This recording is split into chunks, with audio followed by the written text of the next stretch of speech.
পিছনে দাঁড়াইছি, ওখানে দাঁড়িয়ে আমি দেখতে পেলাম পশ্চিম আকাশ থেকে একটা ছায়ার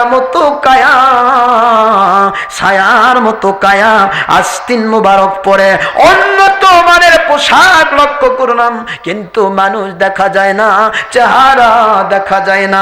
এমন একজন ছায়ার মতো কায়া এসে আস্তে করে আল্লাহর ওলি হযরতে খাজা বাকি বিল্লাহ রহমাতুল্লাহ আলাইহির লাশ বরাবর মুসাল্লায় দাঁড়িয়ে গেল।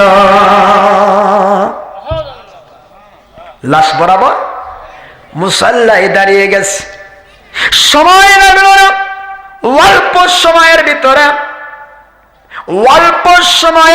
ভিতরে আল্লাহু আকবার ধ্বনি শুরু হয়ে গেল। সুবহানাল্লাহ বলেন। আল্লাহু আকবার ধ্বনি শুরু হয়ে গেল।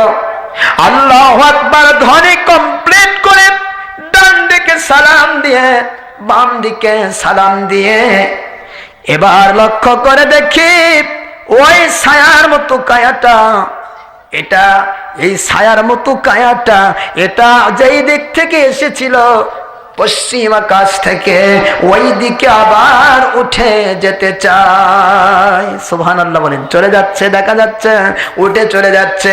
আমি আমার আল্লাহর কুদরতের কাছে বললাম, আমার আল্লাহ রব্বুল আলামিন কে গো এই ব্যক্তি কে? আমার আল্লাহ দয়া করে জানিয়ে দেন, বুঝিয়ে দেন কোন মানুষটি জানাজা করলো। আয় আমার আল্লাহ রব্বুল আলামিন মেহেরবানি করে জানিয়ে দেন। রব্বুল আলামিন ওই মানুষটিকে দয়া করে বুঝিয়ে দেন। আল্লাহ কুদরতের কাছে যখনই দোয়া করা শুরু করে দিলাম, রব্বুল আলামিনের কুদরত জারি হয়ে গেল। আমাকে আমার আল্লাহ কুদরত থেকে বুদ্ধি দিয়ে দিলেন। আমি বিসমিল্লাহি তাওয়াক্কালতু আলাল্লাহ পড়ে হযরতে ওই যেই মানুষটি ছায়ারূপী কায়াটা, এটার কথা হযরতে নিজামুদ্দিন রহমতুল্লাহ আলাইহি বলতেছেন, আমি ওই ছায়ারূপী কায়ার আস্তিনটা ধরে ফেললাম আল্লাহ পাকের উপর নির্ভরশীল হয়ে। জোরে বলেন সুবহানাল্লাহ। এই বিসমিল্লাহি তাওয়াক্কালতু আলাল্লাহ এমন একটা মসনুন দোয়া। আমার নবী বলেন, পুরুষেরা মহিলারা যে কেউ বাড়ি থেকে বের হওয়ার সময় যে পেশায় সে কাজ করুক না কেন, কাজটা যদি হালাল পেশা হয়, কাজটা যদি সত্যিকারে তার ইসলাম বিরোধী না হয়, তার মঙ্গলের ফেভারে যদি থাকে, ওই কাজটা সাকসেসফুল হওয়ার জন্য এই মসনুন দোয়াটাই যথেষ্ট। সুবহানাল্লাহ বলেন। ছাত্ররা পরীক্ষা দিতে যাচ্ছে, তারা যদি 3 বার বিসমিল্লাহি পড়ে আমার সাথে, বিসমিল্লাহি তাওয়াক্কালতু আলাল্লাহ, পারবেন না? এটা ছোট্ট দোয়া, আন্নাল কুওয়াতা লিল্লাহি জামিআ। পারলে পড়বেন, না পারলে দরকার নাই, কিন্তু বিসমিল্লাহি তাওয়াক্কালতু আলাল্লাহ এই ছোট্ট দোয়াটা যদি কোনো ছাত্র পড়ে বের হয়, আল্লাহ পাক তার মেধা খুলে দিবেন। জোরে বলেন সুবহানাল্লাহ। পরীক্ষার ভিতরে তার রেজাল্ট ভালো হবে। আর যদি কৃষক বের হয়ে যায়, কৃষি কাজে বরকত শান্তি দান করবেন। চাকরিজীবী যদি বের হয়ে যায়, চাকরির কাজে আল্লাহ পাক শান্তি দেবেন, টেনশন ফ্রি করে দেবেন। ওই বাড়িতে মুসলিম রমণী যদি রান্নার কাজে ওযু করে, যদি ভাতের মধ্যে চাল বা রুটি যেটাই করুক না কেন, বিসমিল্লাহি তাওয়াক্কালতু আলাল্লাহ বলে শুরু করে দেয়, তাহলে ওই বাড়িতে কোনোদিন অভাব হবে না। আল্লাহু আকবার বললেন না? আরো জোরে বলেন আল্লাহু আকবার। না, অর্থ কি? আমার আল্লাহর নামে আল্লাহ পাকের উপর নির্ভরশীল হয়ে শুরু করলাম। জোরে বলেন সুবহানাল্লাহ। আল্লাহ পাক এটার এই কথাটার উত্তর দিয়ে দিয়েছেন, ওমাইয়া তাওয়াক্কাল আলাল্লাহ ফাহুয়া হাসবুহু। যে কেউ হোক, সে পুরুষ হোক মহিলা হোক, যে আমার উপরে নির্ভরশীল হয়ে যায়, আমি আল্লাহ পাক তার জন্য যথেষ্ট হয়ে যাই। জোরে বলেন সুবহানাল্লাহ। আল্লাহর ওলি হযরত নিজামুদ্দিন বলেন, আমি বিসমিল্লাহি তাওয়াক্কালতু আলাল্লাহ পড়ে এবার আমি ওই আস্তিনটা ধরে ফেললাম। দেখলাম আমার আল্লাহর কুদরত সাহায্য করেছে, ওই ছায়ারূপী কায়াটা দাঁড়িয়ে গেছে। জোরে বলেন সুবহানাল্লাহ। ছায়ারূপী কায়াটা দাঁড়িয়ে গেছে। দাঁড়ানোর পরে আমি বলতে লাগলাম, ভাইজান কে গো আপনি? কে আপনি এমন মানুষ যে মানুষটি আপনি জানাজা করে উপরের দিকে চলে যাচ্ছেন? আয় আমার ভাইজান, দয়া করে বলে দেন, জানিয়ে দেন, আমরা একটু জানতে চাই, বুঝতে চাই। নিজামুদ্দিন রহমতুল্লাহ আলাইহি বলেন, আমি শুনতে পেলাম, আমরা প্রায় 20 জন কথাটা শুনেছি। আওয়াজ আসতেছে, রে নিজামুদ্দিন রহমতুল্লাহ আলাইহি, দুনিয়াবাসীকে জানিয়ে দাও, বুঝিয়ে দাও, আল্লাহর উপরে যারা নির্ভরশীল হয়ে যায় ওই মানুষগুলোর জন্য আল্লাহ পাক যথেষ্ট হয়ে যায়।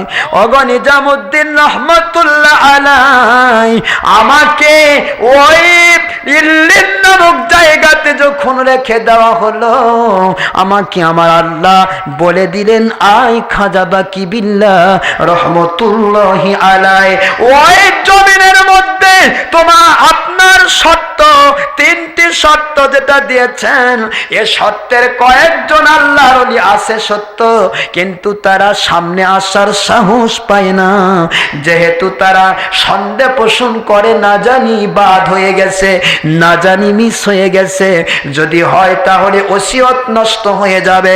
যেহেতু আল্লাহর ওলি খাজা বাকি বিল্লাহ রহমতুল্লাহ আলাইহি আল্লাহর উপরে নির্ভরশীল হয়ে গেছেন, এই জন্য তারা কেউ কোনো প্রকার সাহস পায় নাই।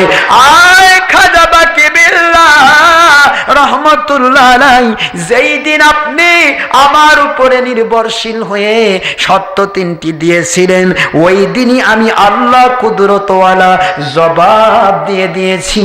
ও খাজা বাকি বিল্লাহ, আমার উপরে নির্ভরশীল হওয়ার কারণে আমি আল্লাহ কুদরতওয়ালা, আমি দুনিয়ার অন্য কোন মানুষের দ্বারা আপনার জানাজা করাবো না, আপনার জানাজাটা আমি কুদরত থেকে করার ব্যবস্থা করে দুনিয়াবাসীকে আমি আল্লাহ আশ্চর্য বানায়া দেব। জোরে বলেন সুবহানাল্লাহ। আয় খাজা বাকি বিল্লাহ, আপনি চলে যান রুহানি সুরত ধরে, ইল্লিন থেকে চলে যান, আপনার বডিটা, সুন্দর দেহ মুবারকটা, লাশটা পড়ে আছে ওই মুসাল্লায়, আপনি ছায়াবিহীন ছায়ার মতো কায়া নিয়ে আপনি নিজের রুহানি সুরত ধরে নিজের লাশের জানাজাটা নিজেই কমপ্লিট করে আসেন। ও নিজামুদ্দিন রহমতুল্লাহ আলাইহি, আল্লাহর ওলিরা যে মরে না, ওয়ালা তাহসাবান্নাল্লাযীনা কুতিলু ফি সাবিলিল্লাহি আমওয়াতা বাল আহইয়াউন ইনদা রাব্বিহিম ইউরযাকুন। আল্লাহু আকবার। কোরআন শরীফের সূরাতুল ইমরান 169 নম্বর আয়াতে কারিমা আল্লাহ পাক বলেছেন, আমার রাস্তায় যারা মারা যায়, আমার রাস্তায় যারা জানটা দিয়ে যায়, কোরআন সুন্নাহ মানতে গিয়ে যারা শহীদ হয়ে যায়, অথবা কোরআন সুন্নাহর পথে চলতে গিয়ে মুজাহিদানা জিন্দেগি যাপন করে দুনিয়া থেকে যারা বিদায় হয়, ওই সমস্ত শহীদ, ওই সমস্ত আল্লাহর ওলিদের তোমরা মরা মানুষ বলে ধারণাও করো না। ওই মানুষগুলো মরা নয় রে দুনিয়াবাসী, ওই মানুষগুলো তারা তাদের কবরে জান্নাতি খাবার খায় জীবিত অবস্থায়। জোরে বলেন সুবহানাল্লাহ। আয় নিজামুদ্দিন রহমতুল্লাহ আলাইহি, আমার এই ব্যবস্থাপনা দিয়ে দুনিয়াবাসীকে জানিয়ে দেন, আল্লাহর ওলিরা তারা মারা যায় না, মরে গেলেও তারা আল্লাহর কুদরত থেকে জীবিত অবস্থায় আল্লাহর কুদরতি খাবার খায়। আমার আল্লাহ কুদরতওয়ালা দয়া করে তার উপরে নির্ভরশীল হওয়ার কারণে দয়া করে আমাকে যে পাওয়ার দিয়েছেন দুনিয়াবাসীকে জানিয়ে দেন।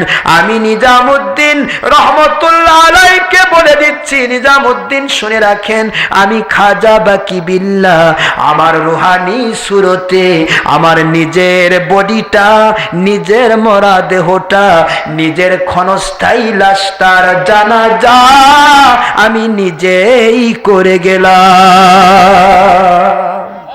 একটু জোরে বলেন না আল্লাহু আকবার। রুহানিয়াতের পাওয়ার আছে না নাই? আমি বলেছি, কি বলেছি? লাহুমুল বুশরা, মনে আছে নাকি? লাহুমুল বুশরা ফিল হায়াতি দুনিয়া ওয়া ফিল আখিরাহ লা তাবদীলা লিকালিমাতিল্লাহ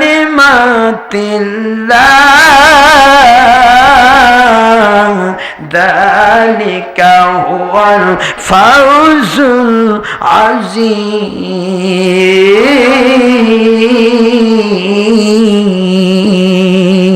সুবহানাল্লাহ। কোরআন শরীফের সূরাতুল ইউনূস ৬২, ৬৩, ৬৪ নম্বর আয়াতে কারিমা আল্লাহ পাক বুঝাইলেন আমার ওলিদের জন্য দুনিয়াতেও সুসংবাদ, আখিরাতেও। আরো জোরে বলেন না, দুনিয়াতেও সুসংবাদ, আখিরাতেও সুসংবাদ। আমার ওলিদের পথ যারা ধরবে, ওলিদের মত যারা ধরবে, তাদের জন্য আমি আল্লাহ এমন সন্তুষ্ট হব, তাদেরকে দুনিয়াতেও শান্তি দান করব, আখিরাতেও তাদেরকে আমি আল্লাহ পাক সুসংবাদ দান করব। জোরে বলেন সুবহানাল্লাহ। সম্মানিত ভাইরা, আমরা শেষ পর্বে চলে এসেছি।